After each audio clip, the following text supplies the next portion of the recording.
Blessed love, I am the Honorable Priest Isaac. I am an official priest within the realms of Rastafari of the Ethiopia Africa Black International Congress. I also hold a certification in the craft of ARCHAEOASTRONOMY from Politecnico di Milano in Italy. Our universe and its maker has always been an intriguing subject for humankind. Astronomy is the study of everything in the universe beyond the Earth's atmosphere.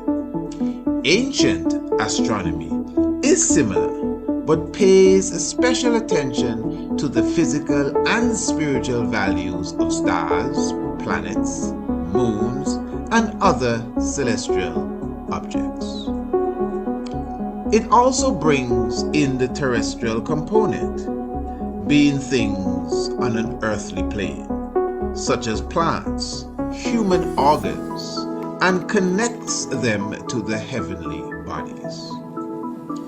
In this course, you will learn the makeup of various planets and stars, how to locate them in the night sky, along with their associated constellations.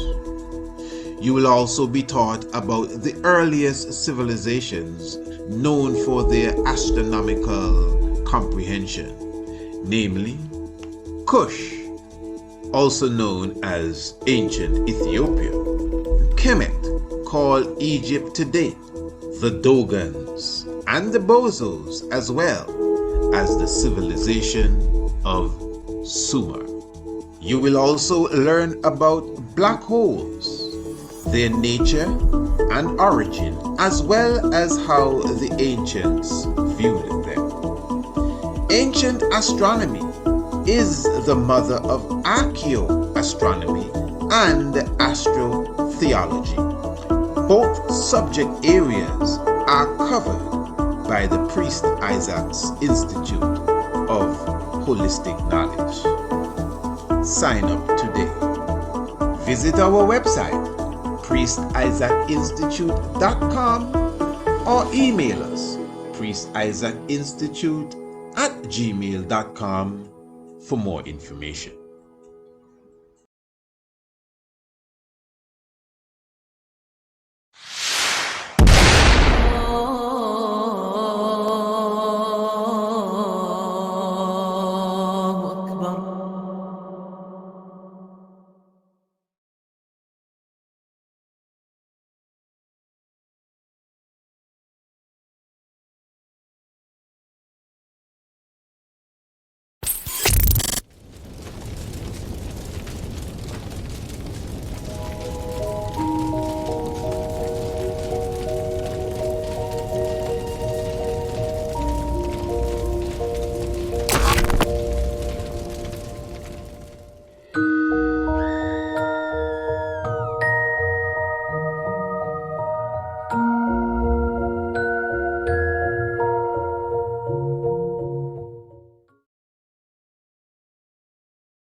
While churches rose to the sky in Europe, in 12th century Africa, they were being carved out of the ground.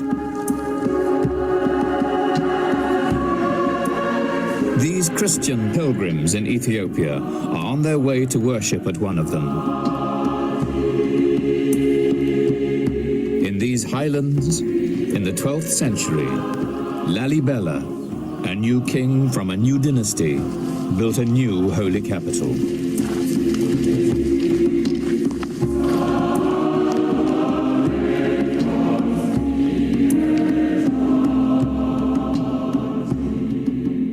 Today, Lalibella's legacy lives on in the physical splendor of the churches and the traditions of their guardian priests.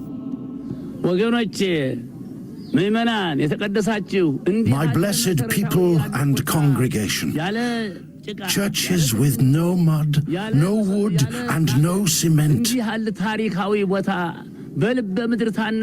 You cannot find anything like this in the rest of the world. You are all blessed because you are here. This place was built by God.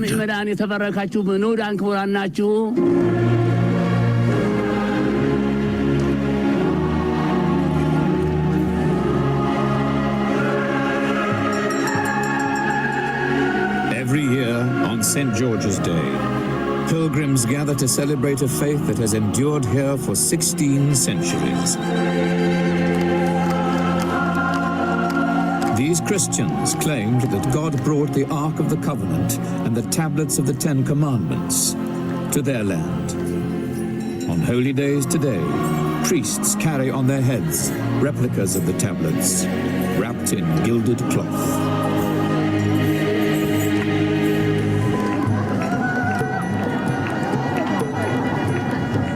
The people of Ethiopia have been carving churches out of mountains for more than 1,000 years.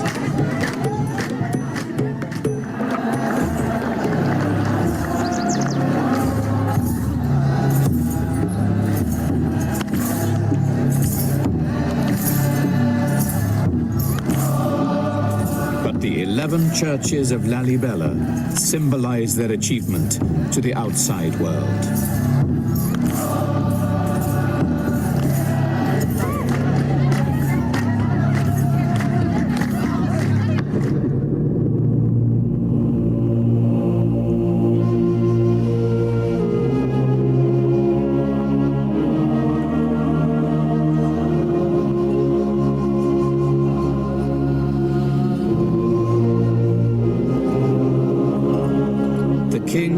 Become a legend, his story told by monks even today.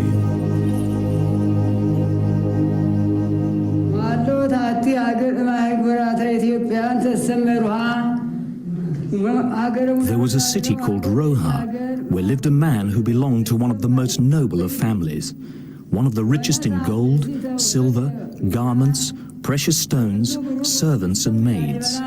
He had a child who became the mysteriously named Lalibela.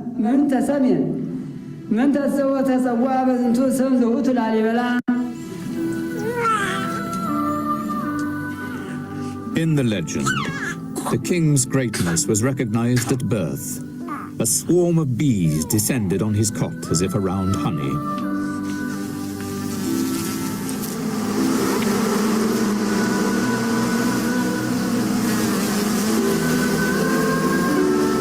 His mother named him Lalibela, which means the bee has recognized him as king. But these were not bodily bees, but angels who took bee form in order to announce his reign.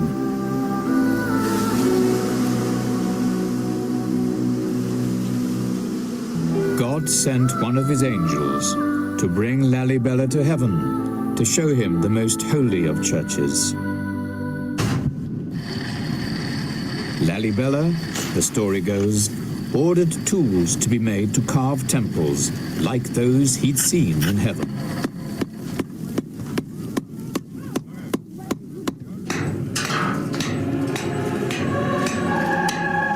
His craftsmen turned the wild mountainside into a new Jerusalem.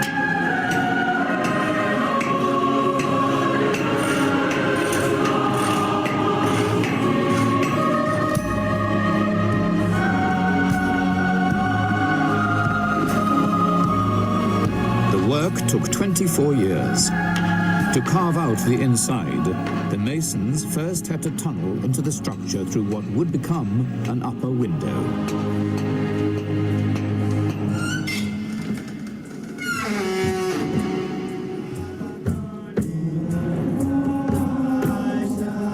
He embellished the interiors, and thus he ended the construction of the churches, reproducing everything he had seen from the seventh heaven. All carved without wood for the windows, nor mortar for the stones.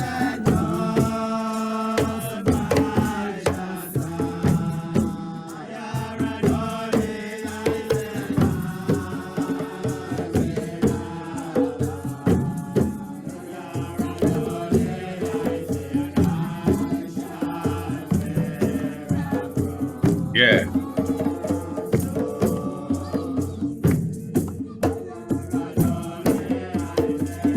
Oh, blessed love to each and everyone. Give thanks for your presence with us even at this moment.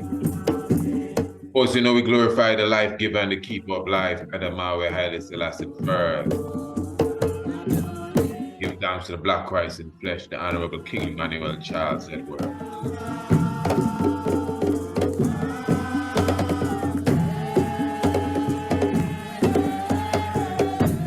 Marcus Mosiah Garvey is exalted.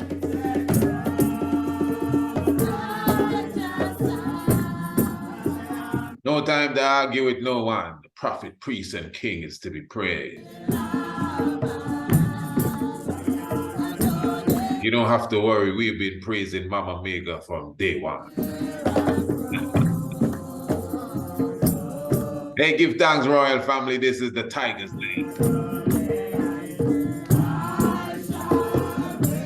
Give thanks for all the lions in the den.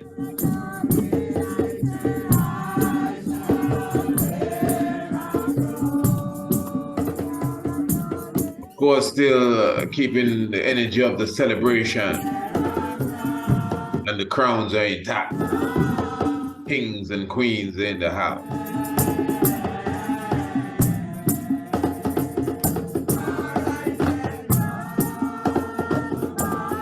My lord and empresses.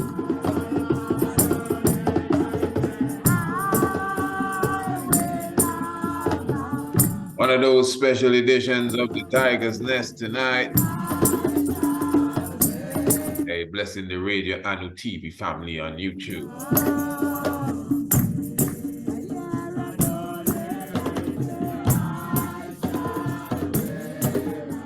And we're going to be somewhat continuing from the energy and the spirit that was expressed today in the program known as Youth University, of course, with the Honorable Princess Akisha Menin and the Honorable Prince Alamase. It was a beautiful rendition, and of course, they went into the great Zimbabwe walls. They went into the great Monomotapa. They went into the great Zimbabwean kingdom in general, and that is where I want to pick up the conversation. But we're going to speak of it in another level, on another level. We're going into the biblical realms and other realms, archaeological realms, philosophical realms, and we're highlighting Great Zimbabwe. Is it really the biblical city known as Ophir? Yeah. Give thanks. I know, I'm sure you would have already shared the link. Thank you very much. If not, thank you still, because you're going to do it, I'm sure. Hey, let your friend know, even let your enemy know. Your loved ones, whoever they may be, let them comprehend that this is the moment the Tiger's Nest is in full effect.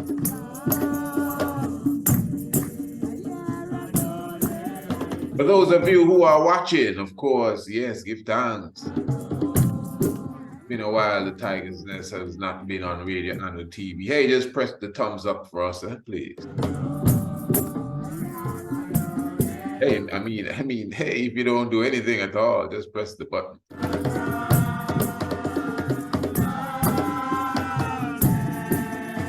Give thanks for all of those who do much more than pressing buttons.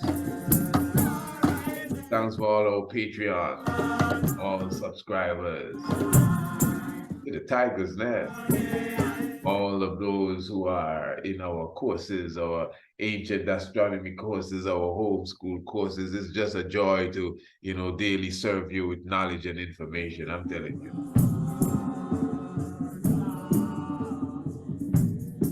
Beautiful family, give thanks, give thanks. So once again, you're definitely tuned to Radio Anu, the international flavor, the universal spice. This is the Tiger's Nest radio program, again, a program that comes to you each and every Monday, Tuesday, Wednesday, and Thursday, and definitely giving thanks to the beginning of the strong, just coming off of a strong celebration. Well, we're still on it because the strong is 7 days, you know, from the 10th of December, really, the feast of the Passover, and we're thankful even right here in Wadadli land in Anu, in Antigua, we had a beautiful meditation, a beautiful solemn celebration previous night, and you can see it right there on Radio Anu TV too. You get a touch of it. Those of you who are on Instagram, you can see a bit of it on the Instagram too. Those of you who are on TikTok, you can see a touch of it there as well. We are talking about the celebration, at least here in Antigua, for the 10th of December, Human Rights Day. Also talking about the feast of the Passover. Okay, beautiful. Lalibela. Yes, Lalibela, man. And of course, Lalibela moment is coming up in a few days, in a few strongs, we have Lalibela with us. Yes, the 7th of January. You remember the 7th of January is King Lalibela's Earth Day, you know? Okay, so he was born on Christmas. He was born on Christmas. Man, Lalibela is more than born on Christmas, man. Lalibela is the Christ. What you talking about? And of course, give thanks for those who may be new subscribers to the YouTube channel, those who may be just coming in. Many times, you come across people that will tell you, man, I just came across you in the last 3 months. And sometimes you penetrate and think how far you would have come on this journey. But give thanks, eh? Those, whether you come sunrise or sunset, you get the same penny according to the Bible. So give thanks for those who are coming in, you know. But yeah, we would have done several programs, I think, at least for the previous 3 Christmases, we would have touched upon the importance of not forgetting that Christmas is Lalibela's Earth Day. And Lalibela is an individual that is, to me, passed off as a Christ, you know. In fact, since we are here, we don't even have to go that far. That a short documentary there that we were just giving to you. Where is it now? Yes, that short documentary really gives some really outstanding words as it relates to Lalibela. Now, first of all, it is considered that Lalibela is like the Tutankhamun of the Ethiopian kings, in a sense that, you know, if you don't know no Kemetic king, you know of Tutankhamun. If you don't know of any Ethiopian king, I mean, differently than our Lord and Savior, the King of Kings, and, you know, Menelik. Even Menelik, I think Lalibela might even outrank him as far as popularity. Just Lalibela, of course, the great rock churches of Lalibela. So Lalibela definitely stands out. You comprehend? He's an individual that most ones know of. So he is a key figure. But in Lalibela, it's considered that, remember, the place Lalibela is seen as, quote unquote, the second Jerusalem. And when you read the works of Lalibela and the manuscripts that came out of that part of the world, out of Roha, out of Lasta, which is the same Lalibela, it speaks of if you visit Lalibela, you ain't got to go to the other places for no pilgrimage. You don't got to go to Mecca. You don't have to go to Petra. You don't have to go to Jerusalem. You don't have to go to Mount Song. You don't got to go nowhere. Angkor Wat. Once you come to Lalibela, you are okay. Some writings clearly say looking on the face of Lalibela is like looking on the face of Christ. What you talking about? Where they get that kind of talking here? Yeah?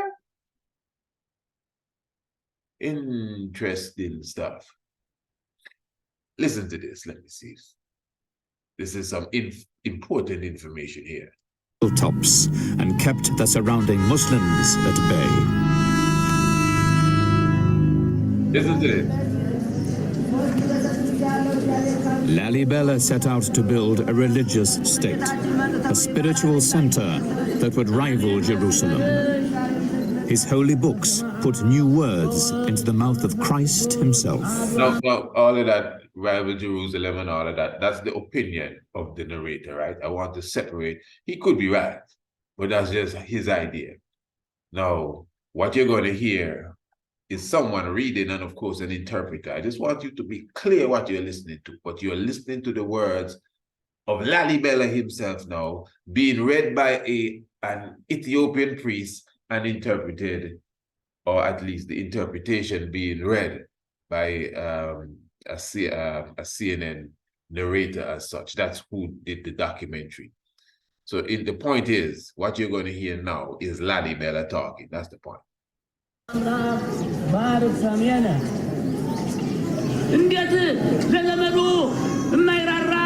I blessed this place, and from now onwards let it be a holy place, as Mount Tabor, or as Golgotha, the place of my crucifixion, or as Jerusalem. If man undertakes pilgrimage... Hold on. This is from the words of Lalibela, you know?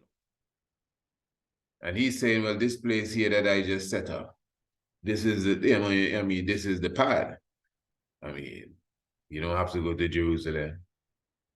I mean, this coming here is like going to Golgotha, the place of my crucifixion. That's what he said. My crucifixion. That's Lalibela talking. Not Christ's crucifixion. My crucifixion. Let's listen to this again. I blessed this place, and from now onwards let it be a holy place, as Mount Tabor, or as Golgotha, the place of my crucifixion, or as Jerusalem. If man undertakes pilgrimage to it, it is equal as if he went to my tomb in Jerusalem. And if... His tomb in Jerusalem?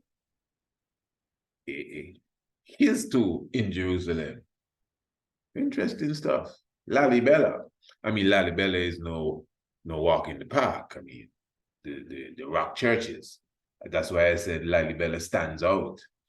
You know, his works are miraculous, really. And he is, not only him, many ones equate him to Christ, but yet still his own words to me sound very much, in the line of him aligning himself with the Messiah. Golgotha, where I was crucified, is that so? My tomb in Jerusalem, and you here talking with us where you get tomb already. Who are you? He was born the 7th of January. Hey, I can tell you straight up, man. When you see the 7th of January come around, I celebrated King Emmanuel Earth Day, and I celebrated Lalibela Earth Day, and I celebrated my Earth Day too. No, I mean, I know that's going to open a whole kind of whatever. But it's all right. We don't just talk off of our heads. We take our time and do diligent search. But anyway, let's continue. This is not even the subject for tonight, No, this is not the subject. This is the introduction. This is the tiger's nest. You see, this is why you should be a subscriber. Those who, for whatever reason, don't get the tiger's nest every night, you're missing a lot of soup. I'm just telling you, you're missing a lot of nutrients. If it's information and inspiration that you want. This is just the introduction, Yeah. Anyway, let's continue to listen to this. Let it be a holy place, as Mount Tabor, or as Golgotha, the place of my crucifixion, or as Jerusalem. If man undertakes pilgrimage to it, it is equal as if he went to my tomb in Jerusalem. And if somebody receives my flesh and blood in those churches, he will be redeemed of all his sins. How he have, I mean, come on now, come on. He gone too far there. If you receive his flesh and blood, and I'm not talking of the vampire flesh and blood concept. I know many ones, that's the first thing that you jump at. I understand, I agree. But there's a symbolism behind of it. So I'm jumping over that conversation there. We can talk about that some other time and look into the symbolism of it. The point is, only one man, flesh and blood, supposed can save you. And that's Christ. But he's saying, once you... is equal as if he went to my tomb in Jerusalem. And if somebody receives my flesh and blood in those churches, he will be redeemed of all his sins. What? No, come on. So if you go to Lalibela and say, yeah, man, I ain't going to no Jerusalem. I mean, Jesus Christ can stay there. You are dealing with Lalibela. You die for my sins and kiss up the church. You see it? You can go to heaven? But that's powerful. Who is this Lalibela then? Who is this? And of course, you're not being a bit sarcastic in the reenaction of all them things there still. But who is this Lalibela? What power he have so that he can replace Christ? And he was born on the 7th of January, by the way. The same man that built all these miraculous rock churches. One of the most outstanding, if not the most outstanding Kemetic, Ethiopian kings, outside of a Pennymek himself. Yeah, man, very serious vibration and very serious energy, So again, the 7th of January, Rastafari, is upon us. And we are very thankful, for the moment of celebration that we will be having continually as we are cutting and clearing and moving through the earth, even at this time. So we're very thankful again to each and every one. Again, we have a wonderful program this evening. We are going to be going into another stone city in a few moments. We are going into Monomotapa. We're going into Great Zimbabwe. And again, we're going to be still on a somewhat of a theological level, because Great Zimbabwe is said to be the church itself, not the church, the city itself of Ophir that is spoken of in the Psalms. I think it's the 45th Psalm. And we'll get all that clear in a moment. But where is this Ophir? Zimbabwe. That's where the Queen of Sheba got her gold, according to historians. What do you say, family? Yeah, write your comments and, in the chat and, all of that. I have some chat here to deal with. Chat is a herb. In Ethiopia, they say chat, you chew your chat and you chat a lot. Yeah, it opens your mind, opens your thoughts. Hey, this is the Tiger's Nest. Give thanks for your presence with us. Rastafari. Thanks. Blessed love, royal family. Honorable Priest Isaac here. I am inviting you to the Priest Isaac's Institute of Holistic Knowledge Royal Business Webinar. It is about time, family, for us in the conscious space to motivate ourselves to become a more business-minded culture. Join us for 3 days, the 20th, the 21st, and the 22nd day of December for a life-changing, I repeat, a life-changing experience. 3 p.m. each day, Radio Anu TV, YouTube, and Radio Anu International. For more information, visit our website, priestisaacinstitute.com, or email us, priestisaacinstitute@gmail.com. The Royal Business Webinar. I will see you there.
well, family. Beautiful stuff. As you could see, everything is in order right here at the great, Institute of Holistic Knowledge. Beautiful. And of course, looking forward to the Santa Claus massacre. Beautiful. And I mean, we're just putting the final touches, just massacring Claus down to the bones and down to the soul, if Claus has any soul at all. But anyway, let's put him aside for now. Yes, family. So as I said, we're definitely looking forward to your presence as well on the 20th, the 21st, and of course the 22nd day. And of course, remember that the Santa Claus massacre is going to be released on the 21st. The evening of the 21st. So you can see our agenda is real packed, and it's all about sharing the information and shedding misinformation at the same time. Yeah, looking forward to that massacre day, family. Bring all the little ones, man. Hey, listen, don't be afraid to bring the little ones on the evening of the 21st. As we deal with Santa Claus. I mean, it's really going to be a massacre, but I mean, he has been massacring our people for generations. And psychologically, I mean, it's psychologically. Marcus Mosiah Garvey told us this. If they have your mind, they have the rest of you. They have not just your body, they have your fridge, they have your car, they have your dog. Once they have your mind, that's it. That's it. Anybody that have your mind, that's it. They don't need to have your big toe. They don't need to have your fingernail. Once they have your mind, they have everything. Santa fraud is one of the biggest mind games played on us. Bugs Bunny and Mickey Mouse and Scooby-Doo multiplied by 5 cannot equal what Santa fraud would have done. You understand? That is why we deal with fairy tale folly days and nursery crimes by itself. He's in that too. But then we pick him out and he has his own agenda, the Santa Claus massacre. For those who do not know, every year we do a Santa Claus massacre. Every single year we have either a lecture or a webinar, and now we're coming out with the documentary, the Santa Claus massacre. Beautiful. And definitely, family, as I said, since we are going into the whole aspect of rocks, because that's what we're dealing with right now, from Lalibela, the rock churches, going into Great Zimbabwe, the rock city. Yes, so let me just highlight something here as it relates to rocks. This is from our international homeschool program. And family, listen to me good. I am encouraging you. I am encouraging you even at this time, while we definitely have these special offers, to definitely enroll your young ones in the international homeschool program. I say this every time, when I really get passionate about this. I am not selling the international homeschool program. This is something that it will just delight my heart.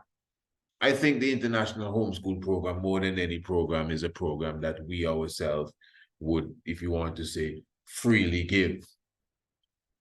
And right now, with the quality of programming that we have for the young ones, I'm telling you, it's really going for a special offer.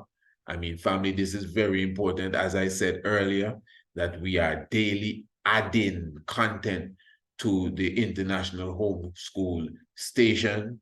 The quality of the content you can obviously see, and it has been designed specifically to attract the young minds, to attract their attention, to keep their attention, and to make sure that they leave the communication with knowledge in their mind.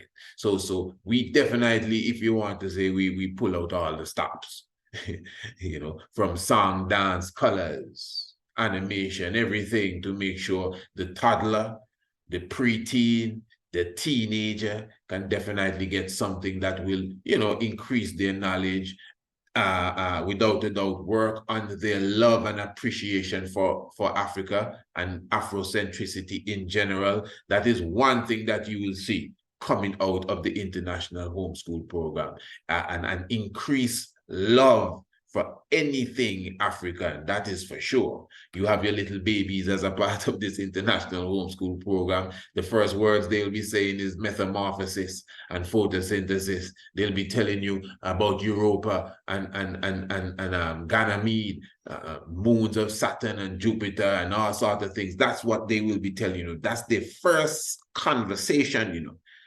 Yeah. Not Ring Around the Rosie or Mary Had a Little Lamb or what else. An itsy bitsy spider went up the water spout. None of these things here. You understand? These are the European fables that has been given to us so that we can fill the minds of our young ones with this confusion and this trash and retard them from early when they were at a stage where they were sponge. They're like a sponge, I should say, pardon me, ready to suck up anything. So we should not be afraid to give our children higher education. This is what I would have done. It's like special baby formula. The same food that an adult would eat that would give them a certain level of nutrients, whether it's blueberries, strawberries, bananas. You know, you create a specific formula. Formula may not be the word that we would want to use, but we take the same food and put it in a way that is palatable for the young baby that doesn't even have teeth. It's the same way you take knowledge and information and give it to the young mind that is just learning to speak. When is the best time to bring an African language to a child born in an English environment? When the child is learning to speak. So even our key Swahili programs that we are evolving into, because you must keep in mind, our international homeschool program is not just short videos, it's a homeschool program. Daily classes between 15 and 20 minutes. As I said, designed in such a way to keep the attention of the child. When class is done, it's really done until the next day. Your children will be saying, Mommy, Abba, Dada, I want some more. And yet still the platform is designed in such a way that you can get some more. You can watch the short videos. You can get some more information. You have downloadable worksheets that the young ones can keep occupied with. So I'm telling you, family, and I'm not afraid to say, I know many of you are going to be buying gifts for little ones, whether it's nephew, nieces around this time. This is a real gift, especially for those who are, you know, into the teenage years, the Ancient Astronomy Course. Come on, family, these are very affordable programs, courses, without a doubt. And these are not, I know how it is, children, well, you're bringing more school to me and we're on vacation. No, you can see for yourself. These programs and courses has been designed to definitely attract the young minds. Children want to learn. That's why they love to play, because they're supposed to be learning in an atmosphere where they're having fun. That's why they love their computers. That's why they love video games. So why not put the learning there? That is what we are doing. Yeah. Don't worry, man. We have time. This is our time. This is Radio Anu, you know. We could be here all night. Rastafari. What did I say I was going to do a while ago? Oh, the video on rocks. For those of you on Radio Anu, give thanks, you know. Just bear with the tiger. For those of you on Radio Anu TV, take a good look at this.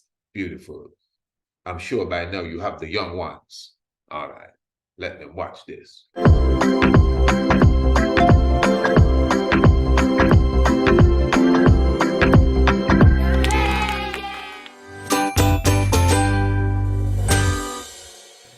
Blessed love, young scholars. I hope everything is blessed with you. Today we're going to talk about the different kinds of rocks. Now, did you know that there are 3 kinds of rocks? Yes, you have igneous rocks, you have sedimentary rocks, and you have metamorphic rocks. Did you get that? Okay.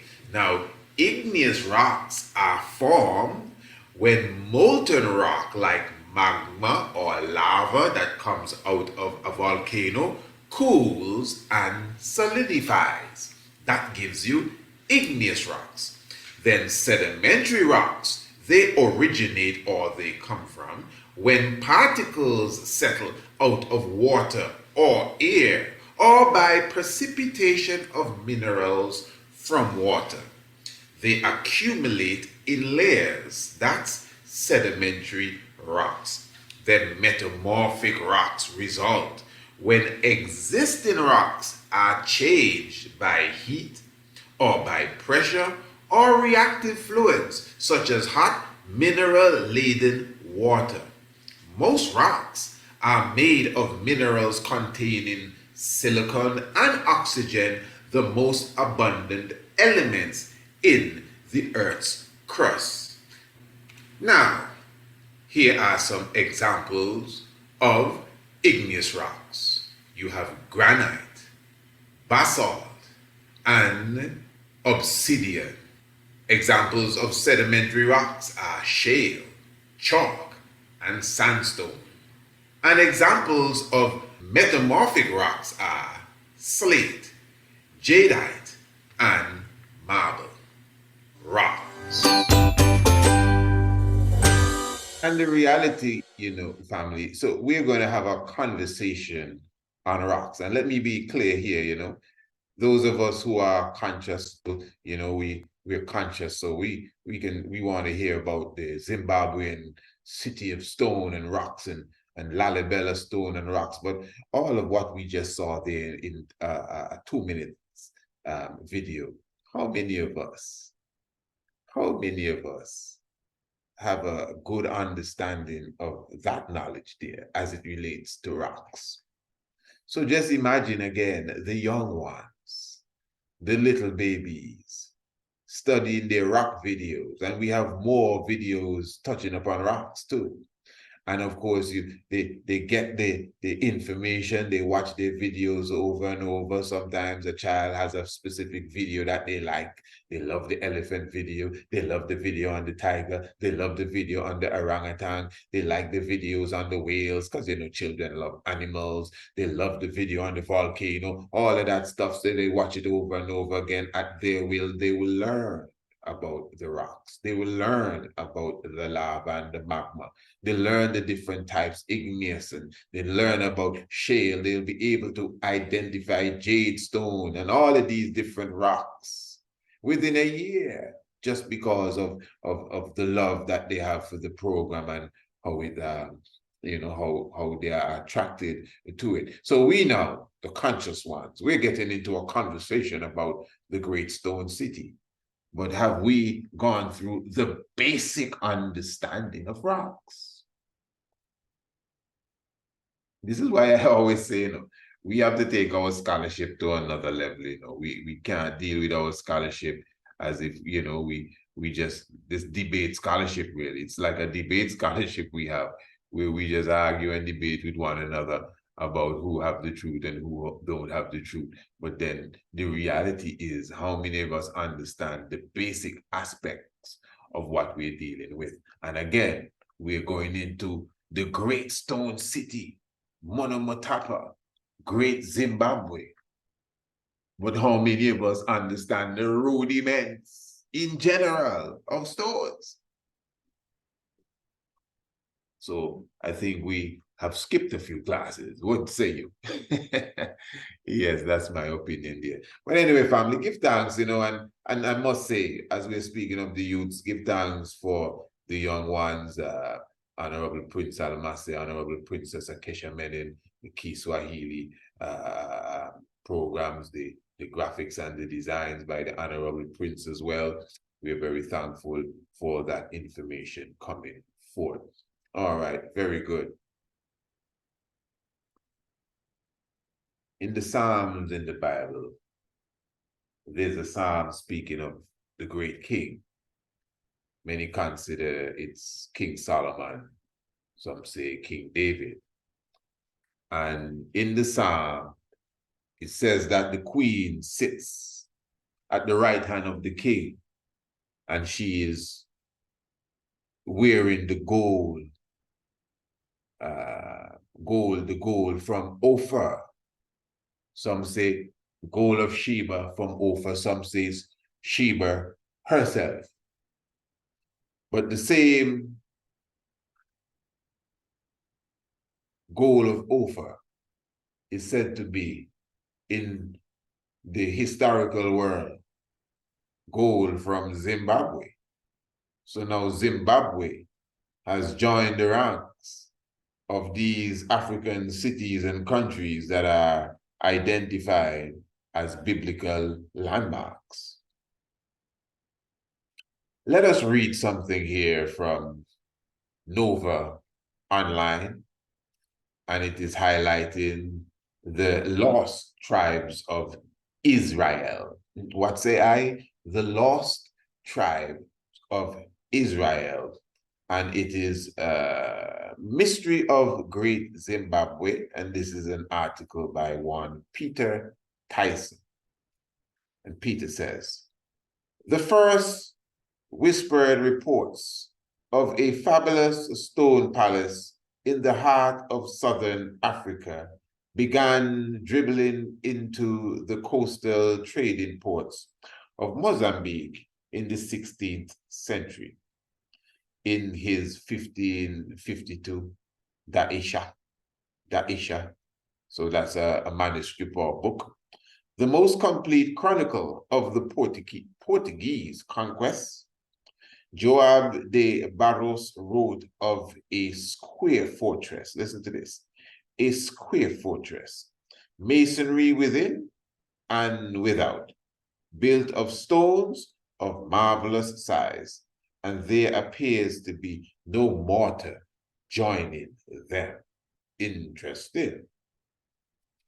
De Barros thought the edifice, which he never saw, was Axuma, one of the cities of the Queen of Sheba. Other Portuguese chroniclers of the day linked the rumored fortress with the region's gold trade and decided it must be the biblical Ophir, from which the Queen of Sheba procured gold for the Temple of Solomon. Now, of course, you know, in the Bible, I think it speaks of Sheba bringing a heap of talent of gold for Solomon, 666. Yeah, that, yes, them numbers there, I think it's looking up there. But so according to this article and and this is Nova, by the way, you know, PBS, Nova. So I assume it should be some trusted word here.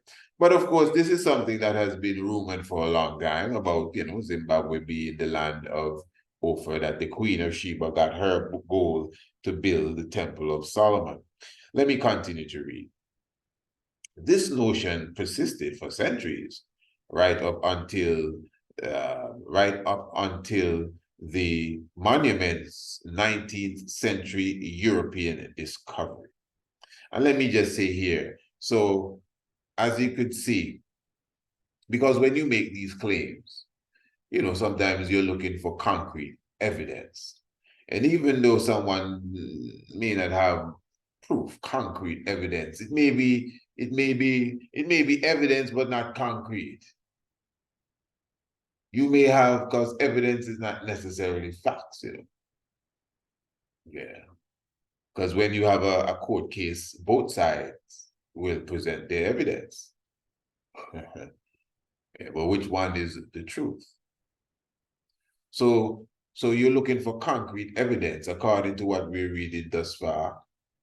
When those back in Portugal heard of Deborah's discovery, and even that they just heard of it. That's why it's referred to as rumored fortress, his rumored fortress. But so they never saw it, they just heard of it, and they already believe it that it's the biblical Ophir, where the Queen of Sheba got her gold to build King Solomon's temple. I don't know what you think of that, family, if you believe as such. But let's continue to read. Again, this notion persisted for centuries, right up until the monument's 19th century European discovery. That distinction fell to a young German named Karl Marx, in 1871, March, eager to seek for the fabled ruins of Ophir, penetrated deep into what is today southern Zimbabwe. In August, he reached the home of a lone German trader who told him of quite large ruins which could never have been built by blacks. On September the 5th, local Karanga tribesmen led Moch to the site. Couldn't be built by blacks for sure. In the midst of a wooden savanna, backed by bare granite hills, stood a city of stone. So you see, so once you are versed in the study of rocks and you hear granite, right away you know what's granite. This is why the young minds need to learn these things. This is why the young minds, they are definitely ready and prepared to take in information even on that level. All right, good. It goes on to say its beautifully coursed walls, curved and undulated sensuously over the landscape, blending into the boulder-strewn terrain as if having arisen there naturally. Yes, the boulders, similar. Remember again, that region of the earth, the Great Zimbabwe region, Monomotapa region. At the same time, you have the Motoba Mountains region, all of that directly related to even that which you see in Antigua. All right, let me just skip a bit here into origins. Unfortunately, March, for all his tenacity, was no thinker. As Peter Garlick, it's garlic, as Peter Garlick, author of Definitive Archaeological Texts, the definitive archaeological text on Great Zimbabwe, deemed him, okay, I get it. So it is Peter Garlick who considered Mauch a no thinker, and he is the author of the definitive archaeological text on Great Zimbabwe, and he deemed him, I guess, a no thinker. And Mauch only boosted the Portuguese theories of 3 centuries before. Understand? So the soapstone and iron relics he uncovered told him that a civilized nation must once have lived there. From the lintels, he cut some woods that he described as reddish, scented, and very like the wood of his pencil. Okay, therefore, he concluded the wood must be cedar from Lebanon and must have been brought by Phoenicians. A lot of guessing here. And therefore, the great enclosure, the edifice must, edifice's most impressive structure, which local Karanga call Mombahuru. I love the name. The house of the great woman. You see the Huru, Mumba, which is God's name. House of the great woman must have been built by the Queen of Sheba. So you can see, at least from this document and most of what I would have read, there's a lot of guessing, a lot of, you wouldn't say concrete evidence. But let us just go into another document that begins clearly saying Zimbabwe is the legendary land of Ophir. And let me say here too, if you can recall, we did a few programs, maybe about, how long ago was that? We did a few programs maybe about 4 or 5 months ago, dealing with, or was it before that, dealing with Mount Zion in Kenya. Do you remember those programs? Mount Zion in Kenya, and we were talking about the Kikuyu people being the true Israelites, etc., etc. All right. And that was deep. That was some deep stuff. The elders would have come out and proclaimed all of this, and we would have seen it on the maps, etc., etc. So this is something similar in the sense that you have a biblical region that is being identified with Africa as such. I do get the impression, though, that the Mount Kenya vibration, Mount Kenya being the mountain of God and Mount Zion in Kenya and all of that, is something that is to me accepted culturally more so than even Ophir being Zimbabwe. Because remember, it was the Portuguese, according to the history that we would have read, that basically sparked that idea. But anyway, let's just read this here. Zimbabwe is the legendary land of Ophir, the ancient country that enriched the kingdoms of Hiram, Solomon, and Sheba with gold and ivory thousands of years ago. It is also home of the magnificent Victoria Falls, the mighty Zambezi River, and how will you pronounce it? Hawaridje National Park, one of Africa's best safari destination. So now this is me talking. So with such a marvelous claim, as it relates to Zimbabwe, because you see what is happening here, when it comes to, because this is really somewhat advertising Zimbabwe, and a lot of tourism is a part of this, but I'm just showing you, even from a tourism perspective, it is utilized. Hey, Zimbabwe is the land of Ophir, because this is the legend now that came with it. You understand? So I am asking to, because I'm a student as well, is the land of Ophir concept in Zimbabwe, is it the Portuguese that originated this, as history would make it seem? So in other words, if you go to Zimbabwe and you hear anyone saying, yeah, this is the land of Ophir, you will get the impression that they're saying that now because it just came with the package. And it works for tourism as well. Here in Antigua, it is said that they have 365 beaches here. Some people dispute that, but it sounds good, it sells, because there's a beach for every day of the year. You get it? Good. So Zimbabwe being the land of Ophir, it works. It does sell. It surely sells. And many countries use legends that have been attached to them and utilize it to even sell some tourism products. This may be one of the situations here, because what I'm actually asking in all humility is the concept of Ophir being in Zimbabwe. Is this an ancient concept outside of the Portuguese? Maybe I need Rasta Roundtable to come and sit around and talk about this. Because again, when we go to Kenya there, the sacredness of Mount Kenya, Mount Zion, nobody had to come from Europe to tell us that. We knew that. We were firm in that. That's a part of our oral tradition. We don't have to sell that for no tourist dollars. You understand? And I'm sure of that. That's from my research.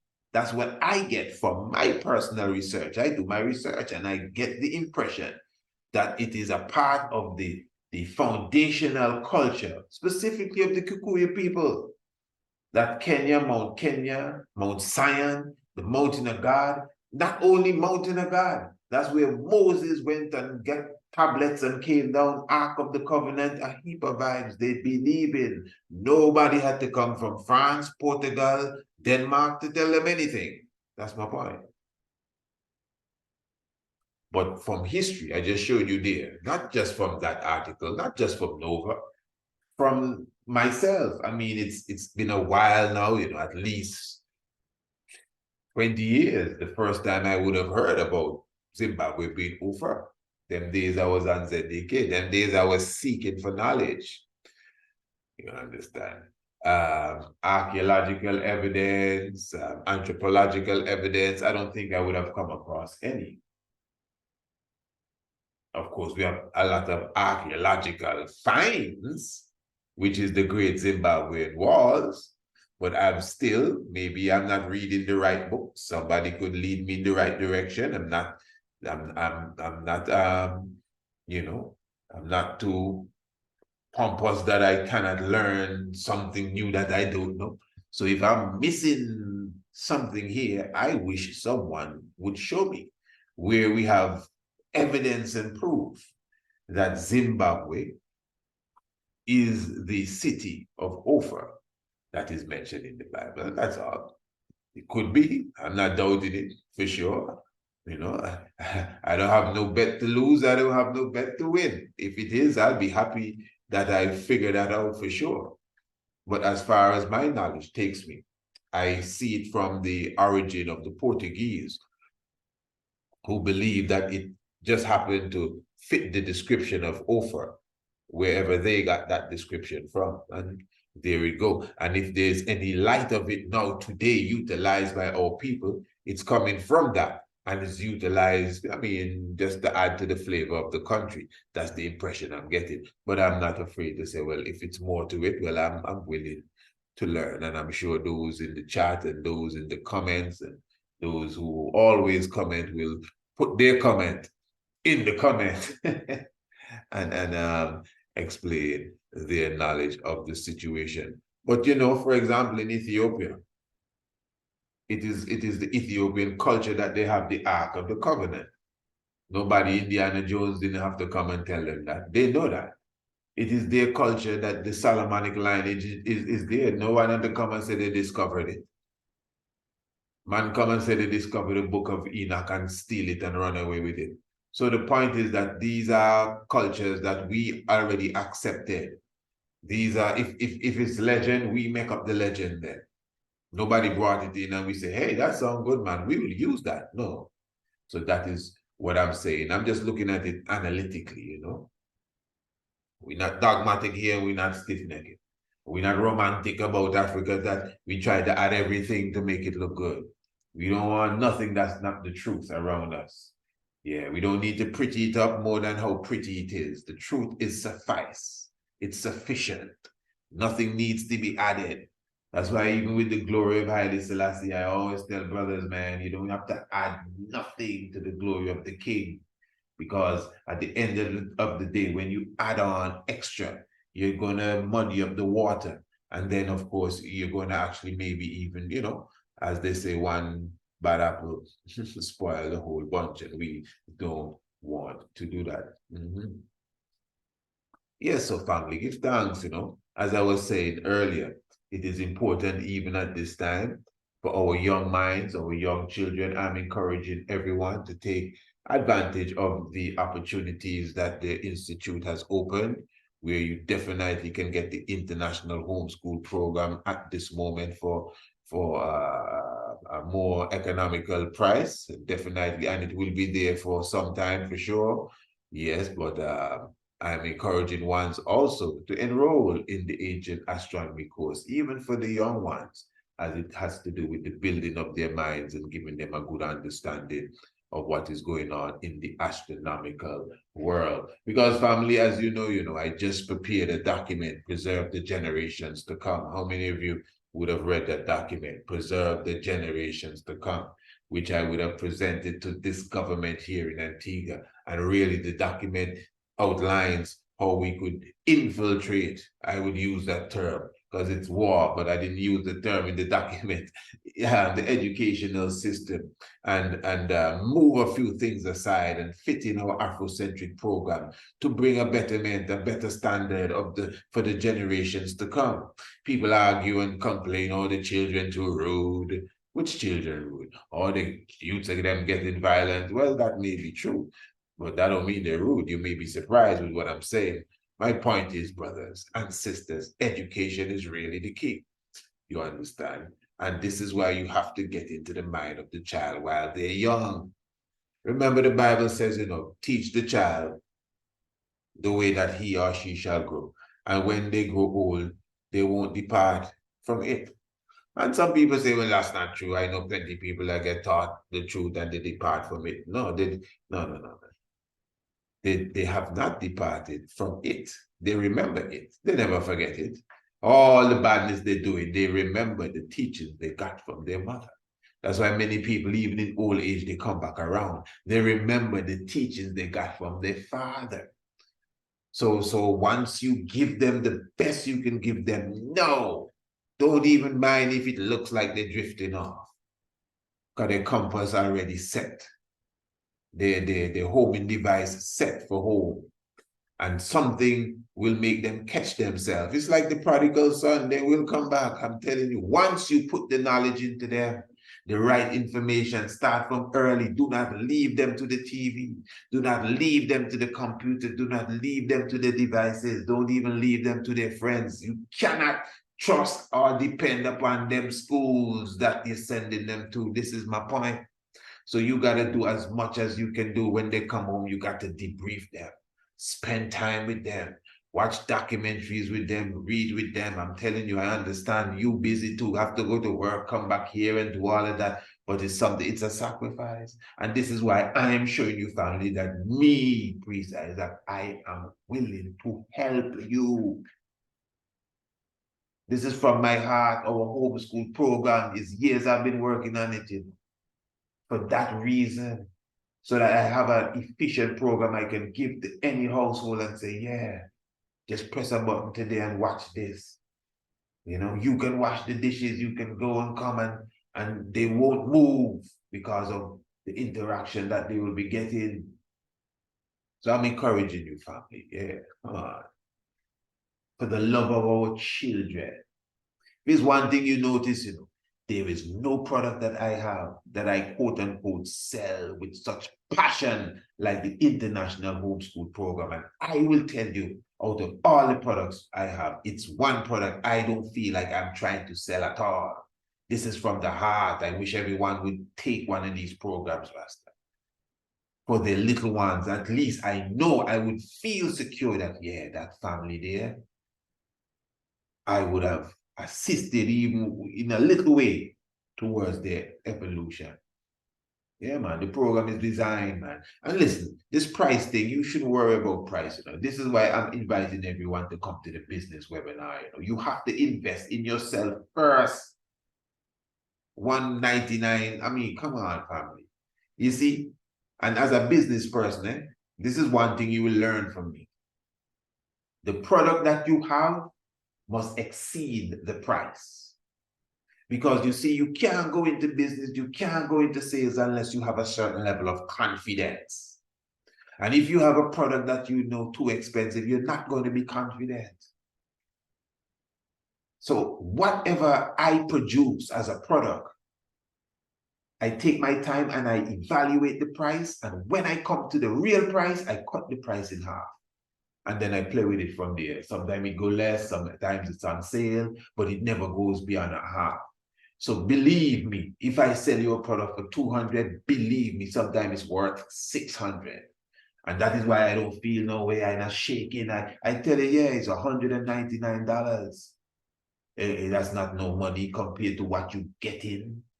So when you have a product and you know the value of the product goes beyond the price, you sell it with confidence. The homeschool program ain't worth no $199 business. Come on, that's a $1,000 program there. That's for sure. The amount of content that's on it. The Ancient Astronomy Course is not no $199 program. That's at least $800 for that Ancient Astronomy Course there. That's positive. I'm not asking you. That's what it is. I would have also received counsel from individuals that are business people, and they will tell me, that's how much you sell that course for? Man, you're giving it away. You understand? So family, for the love of our children, I mean this from my heart. Don't be afraid, man. Even if you want a free, although you get a lot of exposure to the homeschool program, I mean, I don't know what, there's nothing else to see. There's nothing else to see. If you really love the youths, you should just say, yeah, let me enroll the youths in the program. And there's nothing else to see. I'm being honest here. But if you still need to see something else, just email me, priestIsaacInstitute@gmail.com, and we'll send you a little free trial so you can see, get the little ones around and let them get a few daily programs and see how they adapt to it if you need to do all of that.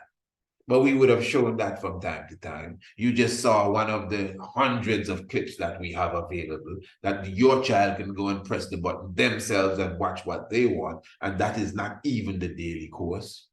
It's worth it, family. That's all I'm saying.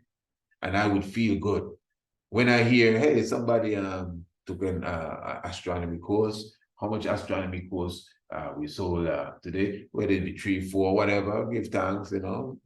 This brother, that sister, it's good. But when you hear, hey, we sold 2 homeschool programs, a family of 5, a family of 7, man, and sometimes I want to go aside and cry because I know what they will be getting. I mean this from my heart, you know, family. This is my work. This is what fuels your brother. People say, oh, how you do all of this? How you can do all of that? Every time I look around the next thing, you open a radio station, you having this next webinar, how you do it? Because it's my passion. Everybody can do what they love to do. People that just see can't do this and can't do that because they don't want to do it. But I want to do this. So when I done this, I'm gonna want to do something else that has to do with this. Yeah, man, family, contact me. PriestIsaacInstitute@gmail.com. Visit the website, PriestIsaacInstitute.com, and enroll the young ones in the International Homeschool Program, the Ancient Astronomy Course as well, for adults, for the mature ones, but even the young teens, believe me, the Ancient Astronomy Program. The course, that's for them. That's for them.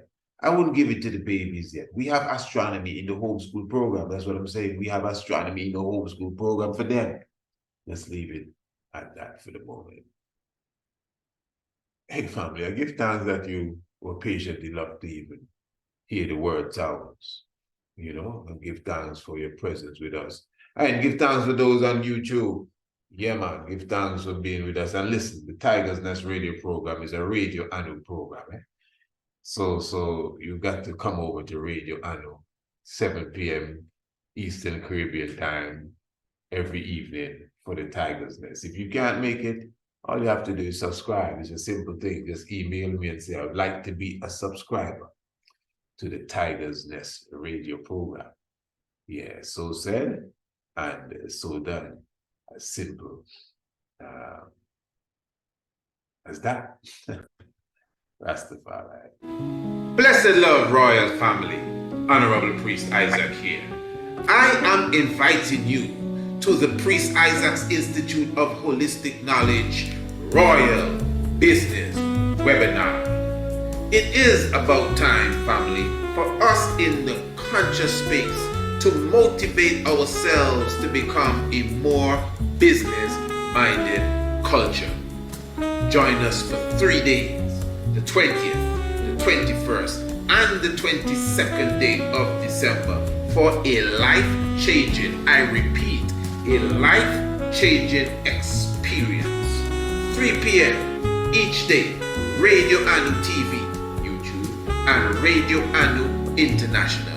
For more information, visit our website, priestisaacinstitute.com, or email us, priestisaacinstitute@gmail.com. The Royal Business Webinar. I will see you there.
Prosperity is a herbal remedy that has been naturally designed to nourish the prostate gland. Prosperity uses a combination of leaves, roots, and barks to create a tincture designed to nourish your prostate gland. It also will assist in prostate-related issues such as erectile dysfunction, swollen prostates, and problems related to the passage of urine. Call or WhatsApp 728-8289, 728-8289 and get your bottle today. Prosperity.